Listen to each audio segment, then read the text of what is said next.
Hey, Arman here. Welcome to the NSP Nutrition Show, where we cover training, nutrition, supplementation strategies, and a whole lot more. So stand by.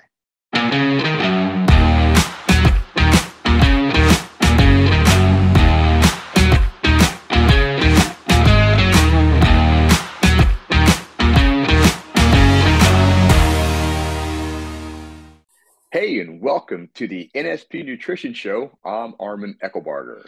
Hey, I'm Frank Mills. Welcome to the NSP Nutrition Show. We appreciate you joining us today. Whether you're watching or listening, we definitely appreciate it. And we have another great show for you today. Today, we're going to be talking about how Arman has been training his legs. And, he's been doing some things new recently. So he wants to share that with you. And also, we're going to be talking about a lot of our fan questions that we have been getting in, excited about that as well. So, all right, guys, let's get started. Arman, I guess this topic came from some new things, new strategies that you're coming up with for training your legs. Am I kind of on target here? Well, yeah, I mean, I'm constantly experimenting with different training techniques, kind of see how sore I can get, and then kind of look for any noticeable changes because of different angles or just, different intensity levels to stimulate, break down more muscle to stimulate and see if I get a response from it. I'm going to be 60 this year. So this is not not an easy thing to do. And at the same time, it's hard to put on muscle as you get older, Right. because, it just is. I mean, your body's working at a more advanced stage, so to speak. But yeah, that's what I did. Okay, so that being said, with all this new stuff, where would you like to start? Well, since I've been training, for over 40 years, you can imagine how many different routines I've experimented with and tried.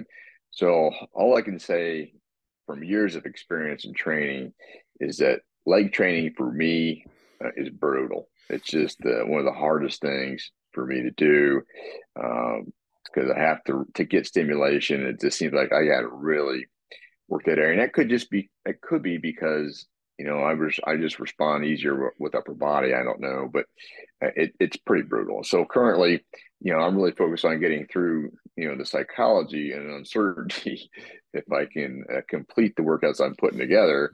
Which sometimes are pretty intimidating and actually scary because I'm trying stuff that I don't know what's going to happen because your heart rate gets really high, and you're playing with different weights to see how you're going to hold up with it. So, and when you're in it, that's when it gets pretty tough, when you're just trying to make sure you're finishing out each exercise.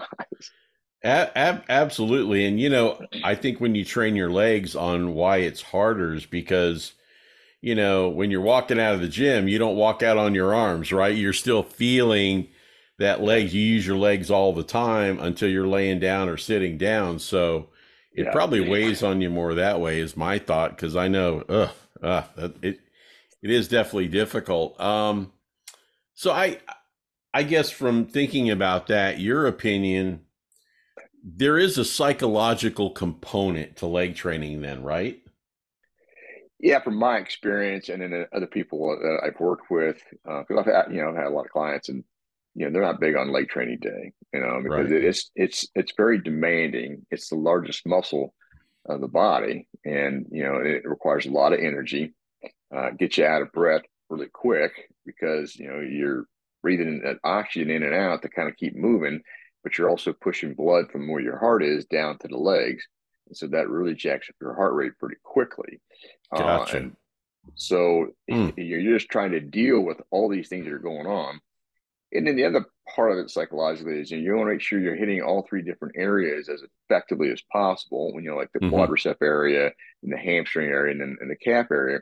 And so mainly you're trying to figure out, am I exhausting these areas as best I can so I Right. can stimulate new growth, get new stimulation and growth. I mean, obviously you get stimulation because you're breaking down muscle, but so you have these things going through your mind. Am I getting enough in? Is it hard enough?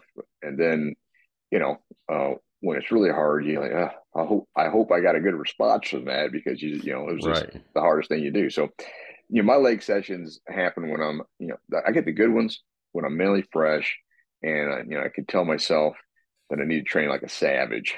So you get this Uh-huh. mentality, or whatever you want to use it, whatever name you want to use for that mentality, to really grit down and see what you can do. So, with leg training, and all training actually goes this way, but you mentally have to really want it, because some days you're not there. I mean, you're tired. Maybe your recovery's down a little bit, and so that's something you got to read on your body is if the recovery is down, then maybe you should take another day of rest, not skip leg day.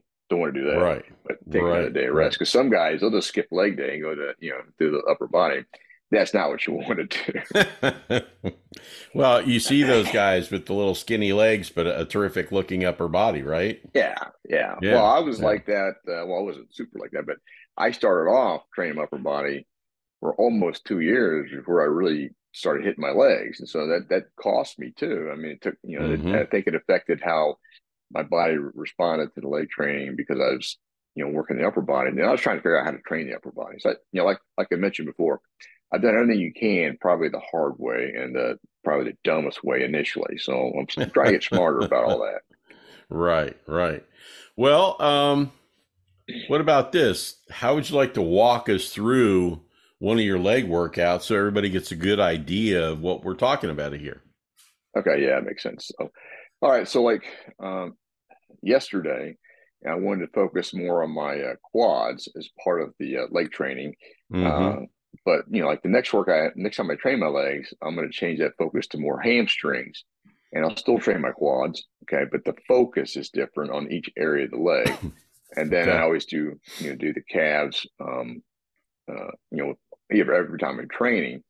But I'm trying to make sure I'm balancing the quad development with the hamstring development, because in the past, and a long time ago, when everybody was training legs, hamstrings was just mostly, well, you do some leg curls, you do some stiff leg deadlifts, or something like that, and that's all you do for hamstrings. Well, as you can tell by competitors these days, there's a lot more hamstring work being done because of how well developed they are, and it's Uh-huh. pretty impressive with even though these guys are on drugs, I mean, it's pretty impressive what they can do with their hamstrings. So I'm trying to do the same thing to get more focus on it, and it makes a difference. I'm pretty impressed with how my legs have actually developed more just by Mm-hmm. focusing on that. So in a nutshell, I really wish I had realized that a lot longer or earlier on. But here's the thing: is if you're doing it now, now's the time, especially if you're just getting into your training, just to kind of understand more about how to break out these muscle groups to really develop them to have a nice, balanced physique. So it would have been nice to have done that. But then, again, I mix up the calf training all the time too. Sometimes it's drop sets, sometimes it's supersets, sometimes it's just really heavy. I'm trying to go as high rep as I can, because again, you got to push that blood from the heart all the way down to the extremity, which is the lower legs, and that Mm-hmm. typically requires higher repetitions, especially for me. Now, some guys they can just do a squat and do a calf raise and bam, they'll put an inch on. That's not me. I wish it was, but that's not me. Right. Right. Well, it is a lot of work. You're absolutely right. What about, well, exactly what are exercises that you did decide to use for your quads? Because there's a lot of different things out there, and a Uh, lot of people watch the show to try to find out a little bit more. So, what mhm. can you share with us there? All right, so good question. I'm looking for more intensity um, every time I'm training. I'm trying to figure out how can I keep my intensity high with deciding how I'm going to do the movements. So Right. I decided to, for this particular day, I was like, okay, the gym wasn't very busy, which is always Uh-huh. great. So when it's not busy, then I have access to a lot more equipment. So when that happens, then that's when I do giant sets. Because when the gym's Gotcha. busy, there's no way you're going to be able to do giant sets. And so, and this is basically doing one exercise after another for four or more exercises will be a giant set. And these are pretty brutal because your heart rate's up, and so you have to be kind of strategic on how you do a giant set for legs too. So there should be some good takeaways here for guys that are kind of experimenting with that if you want to. Hmm. So after warming up on the treadmill, typically like for legs, I'll do the treadmill, but upper body may do elliptical as an example. I'm just going to do 6 minutes or so to kind of just heat the body up, just get some blood flow going. And then, I have my workout kind of thought through before I get ready to start. So, and then also depending on how busy the gym is, that's another thing that I may adjust on the fly a little bit. But I decided to use the leg press to warm up. Sometimes I'll use the squat machine or just squats or whatever to kind of warm up. But I decided to go with that. And so what I do is with this particular strategy, I'm going to go wide stance. Hmm. And so, I know some of these experts say it doesn't matter where you position your feet, but I got to say, if it doesn't matter, then why do you feel it in different areas when you have a different foot stance? And so Right. I Right. I disagree. I think it's good to mix it up with that, and I think it also makes a difference. But the experts say differently. And then I don't know how they concluded all this, because if you look how guys that are well developed, they do these techniques. But anyways, so after warming up, what I typically want to do is I want to work up to the heavy set that I want to work up to. So I'll do like one plate on each side on the leg press, which is extremely light. And what I'm going to do there, I'm going to come down nice and controlled and just do these reps, nonstop. Just get the blood flow into the legs. And I'll do like 20 reps in the first set. Then I'll add another plate and I'll do 20 reps in the second set, add another plate. Then I start dropping the reps down because, I'm trying to save some glycogen for the heavy stuff. So then I'll go to 15 reps with like 3 plates, and then like 10 reps with 4 plates, and then 5 reps with 5 plates. And then in this particular training, I was going to use 6 plates on a hammer leg press. Now we're not talking about weight here at this point because I don't think it's going to make any difference, but it's just how I progress myself up to get ready to use the work set, and that's how I do that. And I did all this with a wide stance, just because I want to get with a wider stance. You come down deeper, you get a little more hamstring Hmm. and the whole area and more of the inner Okay. thigh as well. So that was a strategy there. So that was just get the legs warmed up. Then on the giant set, I decided, okay, what I want to do is I want to do the Garanda sissy squat since my legs are warmed up, and I want to do all 3 movements. So I'm doing the true Garanda sissy squat, and then with that, I'm going to try to get it's when you do 3 movements, you do 5 reps of each movement for a total of 15 reps. And I knew that was going to isolate and get a lot of quality blood flow into the top of the legs. And it does get some hamstring. All right. Hmm. So then I wanted to do that. And then, as part of my giant set, then I go to the leg extension. Now, the reason I go to the leg extension is because my heart rate's going to be up by doing these sissy squats.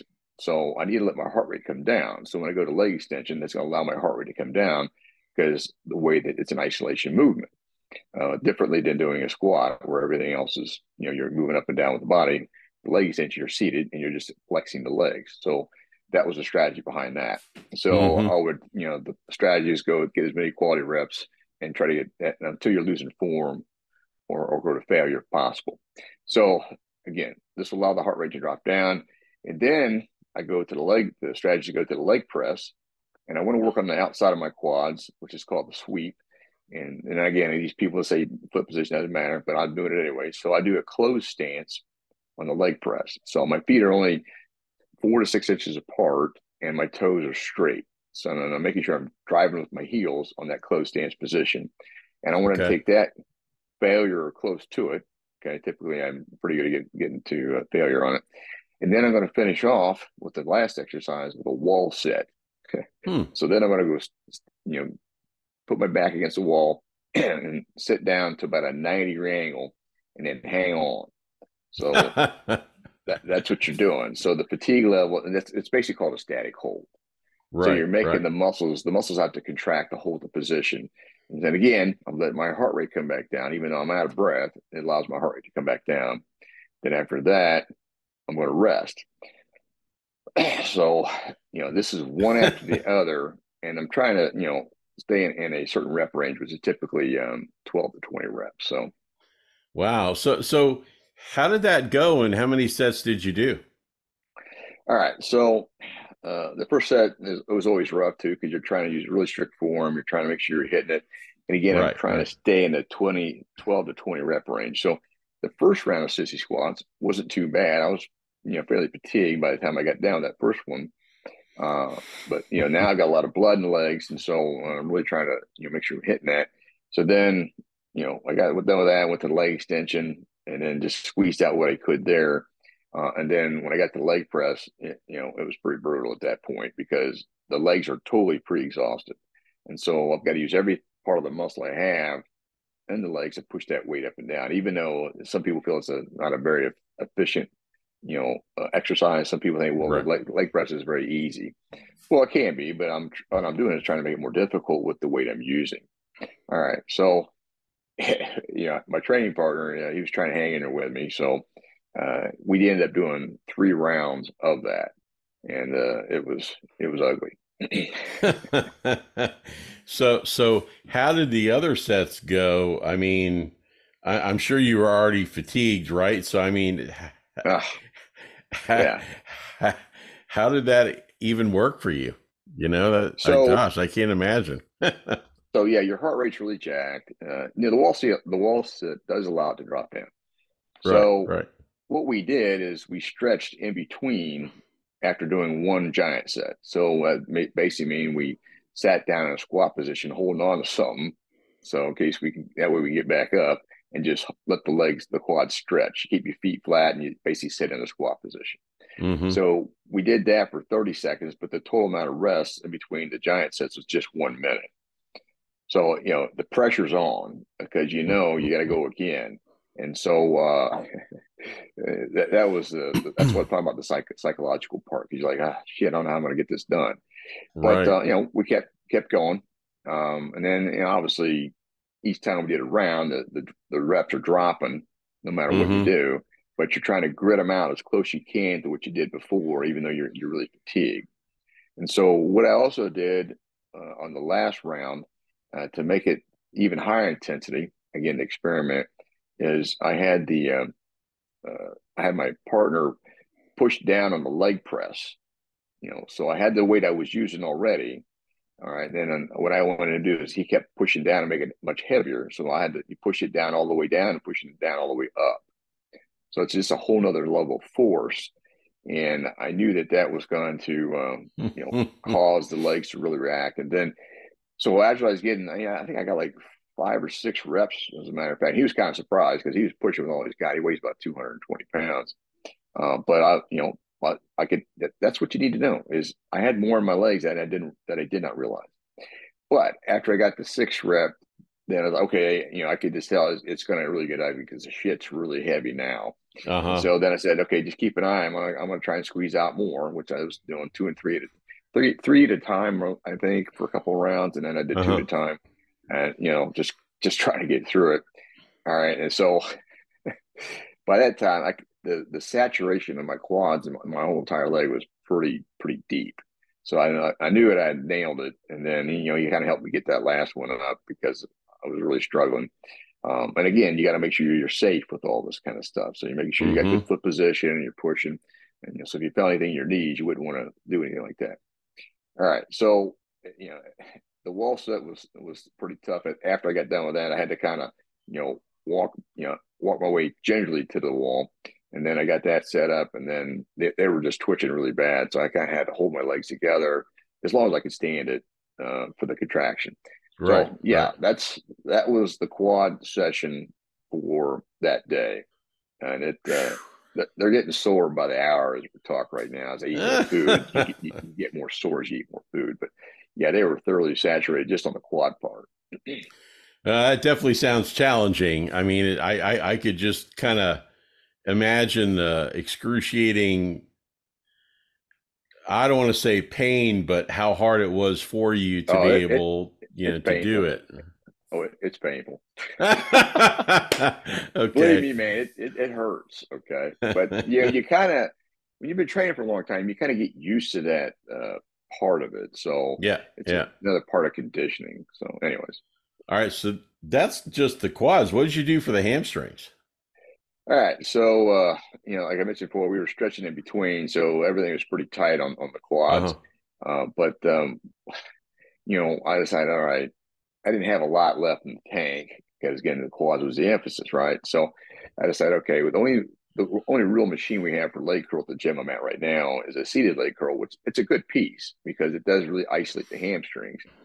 So I thought, well, I don't want to overdo it. I want to make sure I don't overtrain. We're already about 25 minutes into the workout at that point. So I try to get down within 45 minutes. I try to focus on that.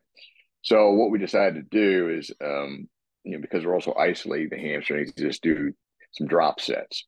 And so we decided to do 2 drop sets to, finish off the hamstrings. They're already they got some good work, but that's what we decided to do there.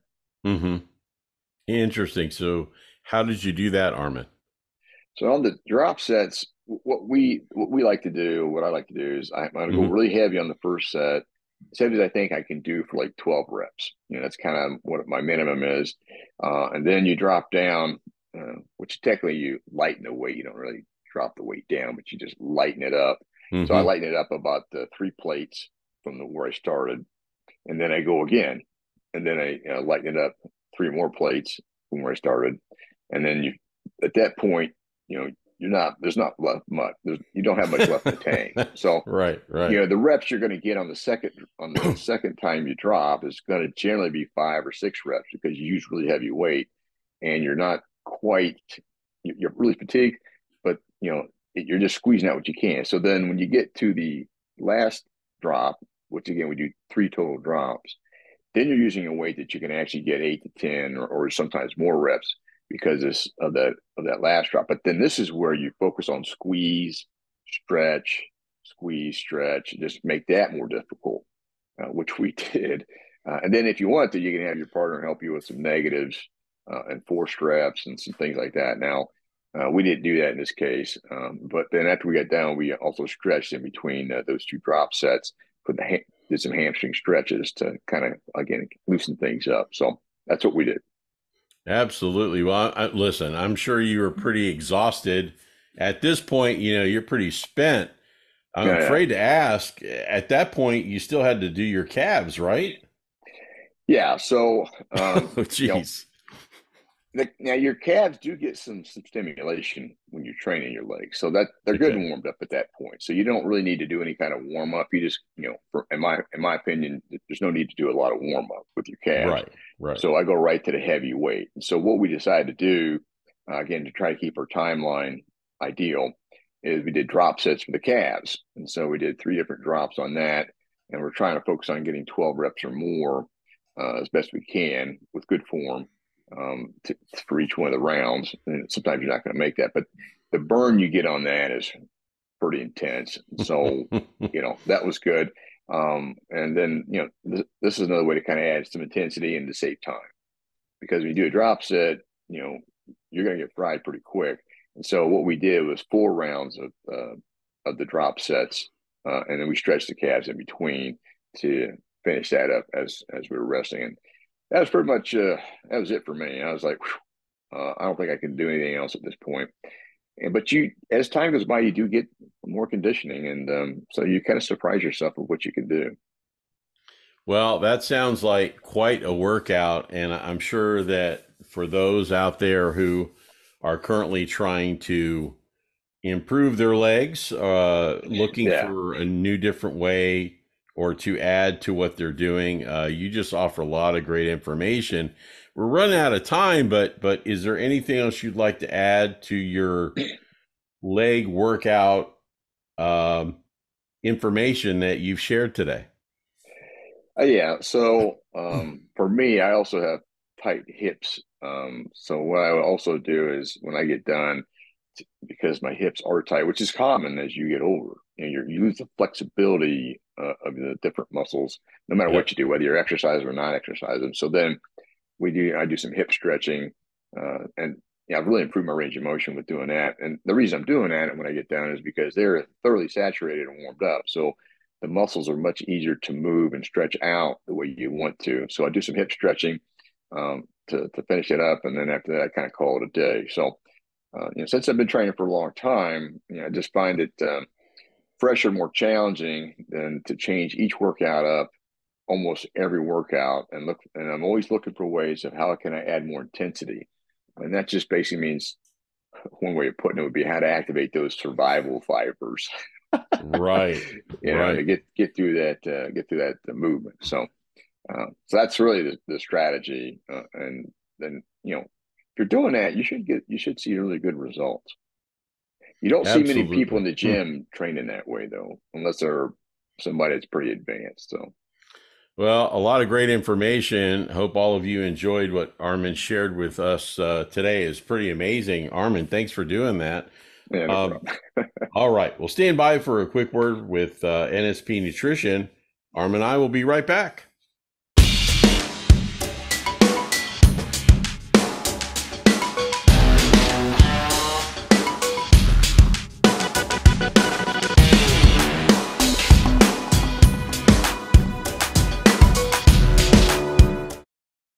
Hey, and welcome back to the NSP Nutrition Show. I'm Arman Eckelbarger. Hey, I'm Frank Mills, and I know you just heard a word from NSP Nutrition. Today's show, we're going to be doing a little different. Yeah, I normally talk about a product or supplement after the break. Today, we're going to kind of do this and combine it in with our fan questions. This fan question is a little bit different. It's more information about one of or a couple of the supplements that NSP Nutrition offers, Oh, and okay. it's pretty close to me. I don't want to get into great detail, but I have somebody close to me that is battling cancer, and I got a call to tell me about it, and she was asking me a lot of questions about nutrition, supplementation, and I felt very thankful and blessed because I've known Armin Eckelbarger for over 3 years now, and us doing either Frank Mills Reality Fitness or the NSP Nutrition Show, I have gained a ton of knowledge that I've been able to learn from him both in the show and out of the show to be able to try to help her as much as I can. And it was pretty interesting because, when you have cancer, you can't have any type of a sugar at all. Armin, you and I discussed this. Mm. A sugar can actually help cancer grow, right? Yeah, there's a lot of studies that show that, and so when you minimize that, and that's why fasting can help cancer, help to starve it, as another strategy. But I mean, yeah, it's not going to help you. Let's put it that way. Mm-hmm. And I know we talk about nutrition and a lot of these things as a preventative or to help us not get sick, right? Just Yeah, to keep it try as maybe simple as I can. We all have either significant others, family members that have their trials or tribulations of what they go through. And I guess the reason why I wanted to share this today is for the information that she told me, and we went through a nutrition plan that really basically is a lot of the information that Armin shares, right? Protein, vegetables, carb cycling, and really staying away from sugar, getting good sleep, getting some good supplementation for your body. Now, here's the thing.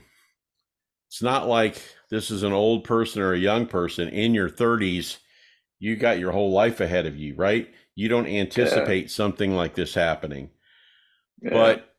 But the thing that was interesting is after we talked about her nutrition, her supplementation, I got her and shared with her some of my product of my milk and egg protein. I gave her a canister of the vanilla, and I also sent her some beef liver capsules.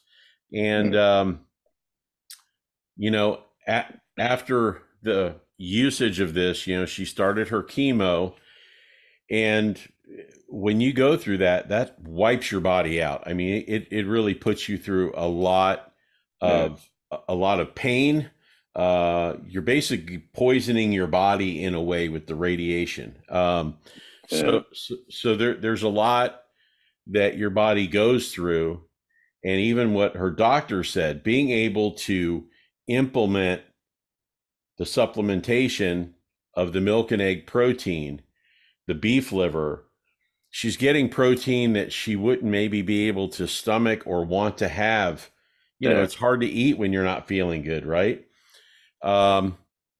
Not only that, she's introduced the probiotics, the vitamin D, and other supplements now that she's gotten from NSP Nutrition and ordered. And it's helping her battle to become much easier. And, we always talk about these supplements and things like as a preventative. And I didn't want this to be a downer. I view it as, wow, we're giving her some weapons to fight this, to feel better. I'm very thankful, Arman, for you, for NSP Nutrition, our relationship with them. Most of all, they're naturally sourced products to be able to impact and help her with her battle. And that's what I wanted to share with you guys today. Arman, do you have any additional thoughts on this?